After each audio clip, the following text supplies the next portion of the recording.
Dajjal sudah keluar di tengah-tengah kalian.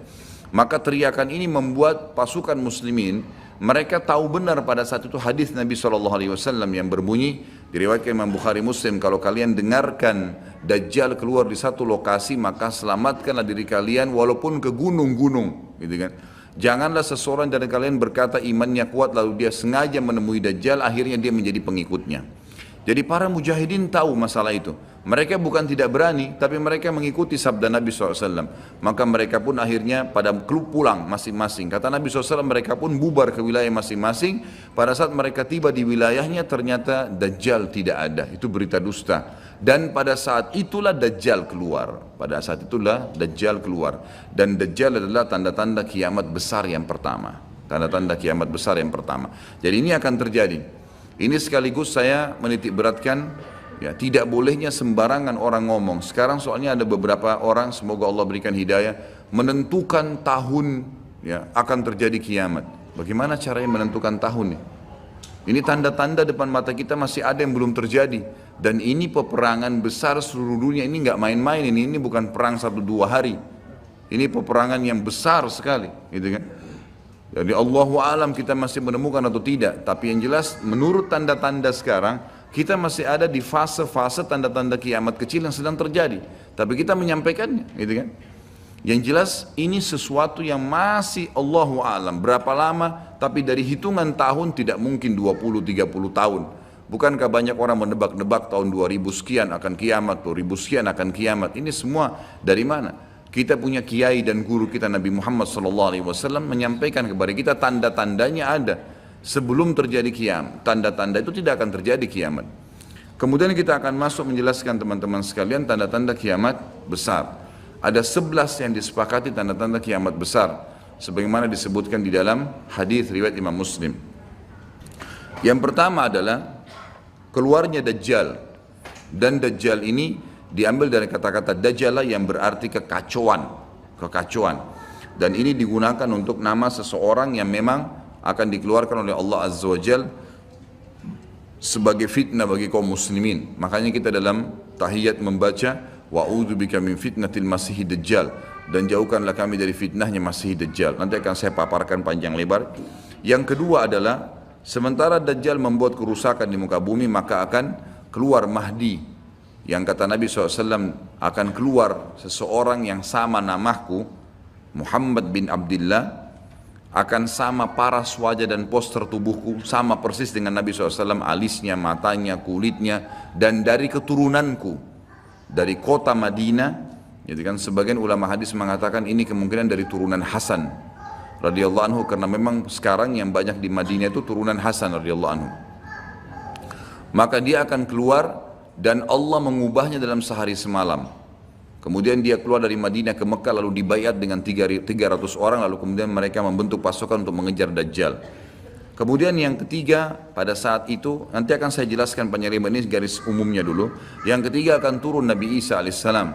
Pada saat pasukan Mahdi sudah sampai di masjid, ya, Menara Putih, dikatakan, dan subhanallah masjid itu kata ulama hadis ada sekarang di Damaskus, di ibu kota Syria. Ada masjid yang disebutkan Menara Putih, dan Nabi SAW sebutkan dengan nama Menara Putih. Nanti mereka akan singgah sholat asar situ, lalu Isa alaihissalam turun. Kemudian setelah itu, setelah Isa alaihissalam, ya, datang turun kemudian memerangi Dajjal, datang tanda-tanda hari kiamat. Yang keempat adalah Ya'juj wa Ma'juj, dua suku yang dari anak Adam diciptakan oleh Allah Subhanahu wa taala, tapi mereka berbeda dengan kita. Mereka sangat beringas, memakan semuanya, kala jengking, ular, hewan-hewan, jumlahnya banyak. Bahkan seseorang di antara mereka tahu kalau akan mati kalau seandainya sudah memiliki 1000 orang anak. Dan mereka akan membuat kerusakan, membunuh semua yang ditemui. Kafir, beriman, tidak ada urusan. Selain mereka akan dibunuh. Ini ada ciri-cirinya. Ya, ada ciri-ciri yang akan saya sebutkan nanti. Ringkas cerita, mereka akan buat kerusakan dan Allahu a'lam berapa lama di situ. Isa alaihissalam dan kaum mukminin akan sembunyi di gunung-gunung, dan mereka akan mati bukan dengan peperangan dengan kaum mukminin, tapi dengan doa Isa alaihissalam yang berdoa lalu Allah matikan mereka dengan satu kali mati. Maka semua miliaran orang yang ini mati tiba-tiba. Kemudian Isa alaihissalam pun berdoa kepada Allah agar dihilangkan jenazah mereka, karena seluruh bumi ini dipenuhi dengan jenazah mereka. Sampai disebutkan dalam hadis mereka akan turun di sebuah sungai Tibriyah di wilayah Syam. Mereka minum sungai tersebut, orang terakhir mereka datang sudah nggak temukan lagi ada airnya, saking banyaknya jumlahnya. Dan saya pernah tanyakan ke dosen saya sendiri waktu tingkat 3 kuliah bicara masalah Ya'juj Ma'juj ini, saya bilang, Syekh, apakah ada orang dari kita yang ikut dengan pasukan mereka? Maka syekhnya mengatakan sama sekali tidak ada. Karena kita beranjak daripada hadis Nabi SAW, seseorang yang antara mereka tahu dia akan mati kalau sudah punya 1000 orang anak. Dan mereka akan membunuh semua selain mereka. Jadi ada ciri khasnya sendiri. Kemudian setelah mereka mati pun, Isa alaihissalam berdoa, lalu Allah SWT datangkan burung-burung yang besar dari arah barat yang mencengkram mereka satu-satu lalu dibuang ke lautan ke arah timur. Kemudian Allah turunkan hujan yang membersihkan kotoran-kotoran mereka. Jadi sudah ada tanda-tanda kiamat pertama Dajjal, nanti akan saya ceritakan ceritanya. Kemudian ada Mahdi keluar dari Madinah, kemudian turunnya Isa alaihissalam, kemudian Ya'juj Ma'juj. Setelah berjalannya waktu maka akan terjadi orang-orang kufur kembali kepada risalah langit. Setelah pada saat itu Isa alaihissalam sudah meninggal dunia, sudah mulai sebenarnya tentram, orang sudah mengenal Allah, tapi dengan berjalannya waktu manusia mulai lalai, mulai lagi kembali menyembah berhala, mereka lagi berbuat zina, mereka melakukan kekacauan, maka keluar tanda-tanda kiamat besar yang kelima, yaitu keluarnya dabbah atau hewan melata. Yang hewan melata ini akan keluar dari tanah, berbentuk seperti hewan tapi dia bisa berbicara dan dia membawa cap yang dia mencap orang beriman dan orang kafir. Setiap kali mereka buat kesalahan, ya diingatkan oleh dabbah ini, kalau kamu sedang lalai dari jalan Allah, kembalilah. Dan itu tadi yang ayat yang kita bacakan surah An-Naml ayat 82. Kemudian setelah itu datang tanda-tanda kiamat yang keenam. Setelah keluarnya dabbah, maka akan terjadi 6, 7, 8 sekaligus tanda-tanda kiamat ini, yaitu terjadinya longsor besar di wilayah timur Jazirah Arab, tepatnya wilayah timur itu Irak, Iran, Afghanistan, Rusia, itu wilayah timur Jazirah Arab. Akan terjadi longsor besar yang tidak bisa lagi ditutup, dan terjadi juga longsor besar, tanda-tanda kiamat yang ketujuh, itu adalah di Jazirah Arab dan juga terjadi di wilayah baratnya Jazirah Arab, yaitu wilayah Afrika, dan ini juga akan longsor besar gitu kan. Kemudian terjadilah tanda-tanda kiamat yang selanjutnya yang ke berapa? 9, keluarnya api dari wilayah Qa'rul Aden namanya, atau wilayah padang pasirnya wilayah Aden. Aden salah satu kota di Yaman gitu kan.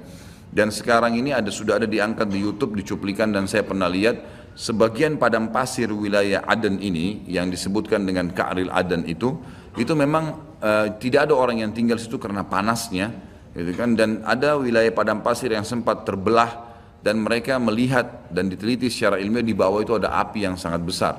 Jadi ini sudah disebutkan dalam hadis Nabi SAW. Kemudian selanjutnya akan terbit matahari dari barat sebagaimana dia biasa terbenam dari situ. Ini ada berapa? 10 ya? Berarti ada satu yang tertinggal ya. Iya, keluarnya asap, maaf.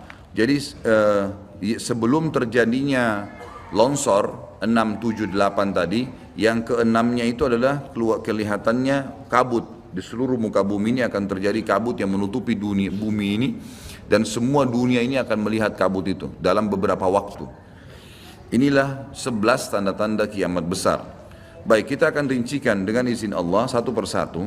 Kalau terjadinya atau keluarnya Dajjal, ini disebutkan dalam banyak hadis, banyak sekali, dan ini yang paling banyak diingatkan. Di antaranya hadis Bukhari yang berbunyi, kata Nabi SAW, tidak ada seorang Nabi pun kecuali sudah mengingatkan kaumnya tentang si buta sebelah kanan. Ya.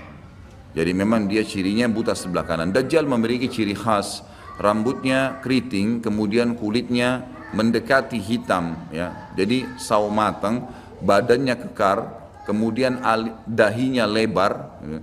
Dan orangnya mata kanannya rusak seperti anggur yang sudah rusak. Dan kata Nabi SAW, ingatlah dia akan mengaku sebagai Tuhan, dan ketahuilah Tuhan kalian Allah tidak buta sementara dia buta. Kemudian orang-orang pada bertanya, ya Rasulullah, bagaimana bisa orang mengikutinya? Kata Nabi SAW, pada saat itu dunia akan ditimpa kelaparan dan Dajjal memiliki bergunung-gunung makanan. Ini bahasa wahyunya begitu. Allahu alam seperti apa, yang jelas dia bergunung-gunung memiliki makanan. Dan dia akan melewati seluruh muka bumi ini, tidak ada satu tempat pun kecuali dia akan lewati, melainkan akan dilewati kecuali Madinah dan Mekah. Itu yang dia tidak bisa masukin. Dajjal akan membuat kerusakan di muka bumi 40 hari. Satu hari pertama seperti setahun, satu hari kedua seperti sebulan, hari ketiganya seperti sepekan, dan sisa harinya seperti hari-hari kalian. Berarti setahun, 2 bulan, 2 pekan.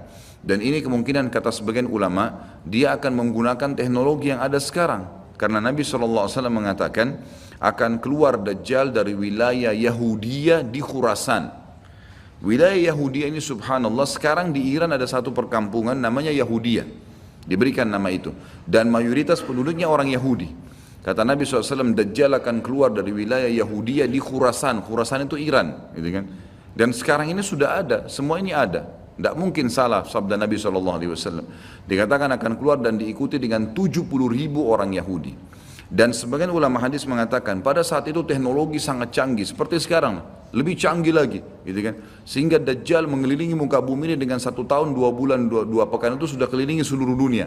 Dan setiap kali kata Nabi SAW dia memasuki sebuah wilayah dan orang-orang beriman padanya, maka wilayah itu akan subur, turun hujan dari langit. Perekonomian mereka, ya, perkebunan, peternakan semua akan subur. Dan setiap wilayah yang ditinggalkan oleh Dajjal tidak mau beriman, maka akan susah, hujan tidak turun dari langit, hasil mereka mengurang dan seterusnya. Jadi memang ini sabda Nabi SAW disuruh kita menghindar, bukan melawannya. Dajjal akan terus membuat kerusakan di muka bumi dan banyak sekali pengikut-pengikutnya. Kata sebagian ulama hadis, beritanya akan merambak sangat cepat dan banyak pengikutnya karena menggunakan media. Kemungkinan menggunakan media kayak kita sekarang merambat luar biasa, mudah ditangkap informasinya.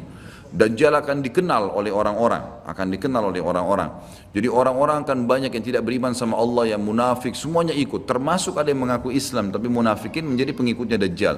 Ya. Kemudian Dajjal akan keliling terus di muka bumi sampai dia tiba di Madinah, yang diceritakan kota Madinah. Dan dia tidak bisa memasuki kota Madinah karena di setiap pintu gerbangnya ada malaikat yang menghenduskan pedang. Ada 2 malaikat yang menghenduskan pedang dan menghadangnya. Maka Dajjal pun tidak bisa masuk. Allahu alam bagaimana ini terjadi, tapi ini sabda Nabi SAW. Lalu Dajjal pun mencari gunung tertinggi yang ada di sekitar perbatasan Madinah. Sebagian ulama yang pernah saya tangkap bahasa mereka mengatakan batas Madinah yang paling mudah dijangkau dan masuk adalah Wadi Aqiq. Wadi Aqiq sebuah lembah yang kebetulan dulu berada di depan kampus kami. Jadi di situ dianggap kalau sudah keluar dari situ berarti sudah keluar dari wilayah haram itu sendiri. Allahu alam, ini ijtihad tentunya. Tapi yang jelas Dajjal akan naik ke atas sebuah gunung, kemudian dia berkata kepada para pengikutnya, apakah kalian melihat istana putih itu? Maka mereka semua melihat ke arah Masjid Nabawi. Lalu mereka mengatakan iya. Kata Dajjal, itulah istananya Muhammad yang aku tidak bisa jangkau. Dan subhanallah sekarang Masjid Nabawi warnanya seperti istana putih, gitu kan? Tanpa disadari dengan menggunakan marmer putih besar. Begitu juga dengan perluasannya nanti. Memang kalau dari kejauhan seperti istana yang sangat mewah, gitu kan? Ringkas cerita, Dajjal pun akhirnya sebelum pergi, dia sempat menyentakkan kakinya, kata Nabi SAW, sehingga membuat terjadilah gempa di Madinah dan membuat seluruh orang munafik di Madinah keluar jadi pengikutnya. Terjadi gempa dan hanya tinggal di sana orang-orang beriman. Hanya tertinggal di sana orang-orang beriman. Lalu keluarlah sebelum Dajjal pergi, keluarlah satu anak muda yang kata Nabi SAW orang terbaik pada saat itu. Orang terbaik pada saat, orang yang paling luar biasa imannya. Masih muda di sini ulama mengatakan istilah syab dalam bahasa Arab bisa dari mulai balik 12 tahun sampai 40 tahun. Nanti keluar seorang anak muda yang diistilahkan syab antara umur ini, kemudian keluar dan sempat melihat Dajjal. Maka Dajjal pun mengatakan menangkapnya segera dan mengatakan saya Tuhanmu. Maka orang tersebut mengatakan kau adalah Dajjal yang telah diceritakan oleh Nabi SAW. Karena dalam hadis yang lain dikatakan setiap orang mukmin bisa melihat di dahinya tulisan kafara yang berarti kufur. Dia bisa membaca bahasa Arab atau tidak, tapi dia akan bisa membaca dengan hikmah Allah. Matanya orang mukmin bisa melihat itu sehingga dia tahu ini adalah Dajjal. Kemudian Dajjal pun mengambil gergaji dan membelah 2 dari kepala sampai kemaluannya sehingga anak muda itu terbelah 2 dan Dajjal melewati tengah-tengahnya dan seluruh pengikutnya bersorak-sorak. Lalu Dajjal berkata, bangkitlah, bangkit kembali bersatu. Lalu kata Dajjal, apa kau sudah yakin saya Tuhanmu? Maka Dajjal mengatakan, maka anak muda itu mengatakan, justru saya tambah yakin kau adalah Dajjal. Setelah itu dia berusaha membunuhnya tapi dia tidak mampu lagi. Allah sudah selamatkan. Maka Dajjal pun meninggalkan lokasi tersebut. Lalu puncaknya Dajjal menuju ke Palestina. Dan dia akan bermarkas di sebuah tempat namanya Babulut. Babulut dalam hadis. Subhanallah, sekarang ini sudah ada kota di Israel yang mereka rebut wilayah Palestina, sebuah seperti kecamatan, ya, kalau yang saya tangkap, saya pernah ada cuplikannya, itu ternyata diberikan nama Babulut oleh orang Yahudi. Dan ini disebutkan dalam hadis dengan lafaz itu Babulut, ya, Bablut, gitu kan. Ini subhanallah saya lihat cuplikannya Babulut, gitu. Ini luar biasa ini, seperti sabda Nabi SAW. Dan sekarang mereka lagi fokus membangun, menjadikan wilayah itu wilayah yang paling mewah di Israel. Subhanallah, gitu kan. Dajjal akan menuju ke sana, dan sementara dia menuju ke sana, setiap wilayah yang dia lewatin, salah satunya disebutkan dalam hadis Bukhari adalah dia akan melewatin satu wilayah yang sangat banyak masyarakatnya. Ya Allahu alam ini di mana? Apakah di wilayah Cina? Apakah di pokoknya masyarakat komunitasnya paling besar. Kita tahu sekarang Cina sama India ini tempat yang sangat luas.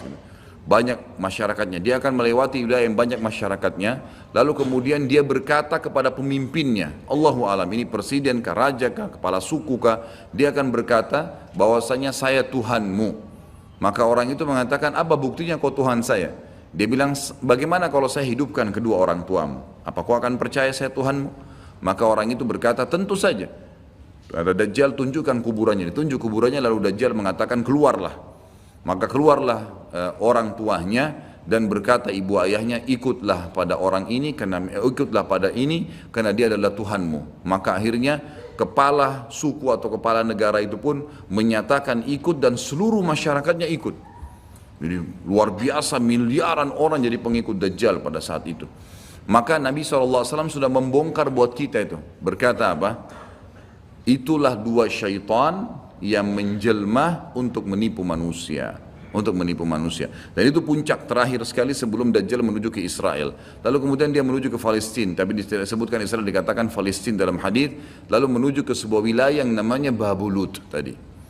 Lalu Dajjal berpesta pora di sana dengan pengikut-pengikutnya, mentuhankan dia berikan makanan, kaya raya, segala macam dia bisa lakukan, fitnah, gitu kan. Akhirnya keluarlah. Pada saat sementara dia berjalan ke Babulut dan tiba di Babulut, keluarlah di Madinah Mahdi.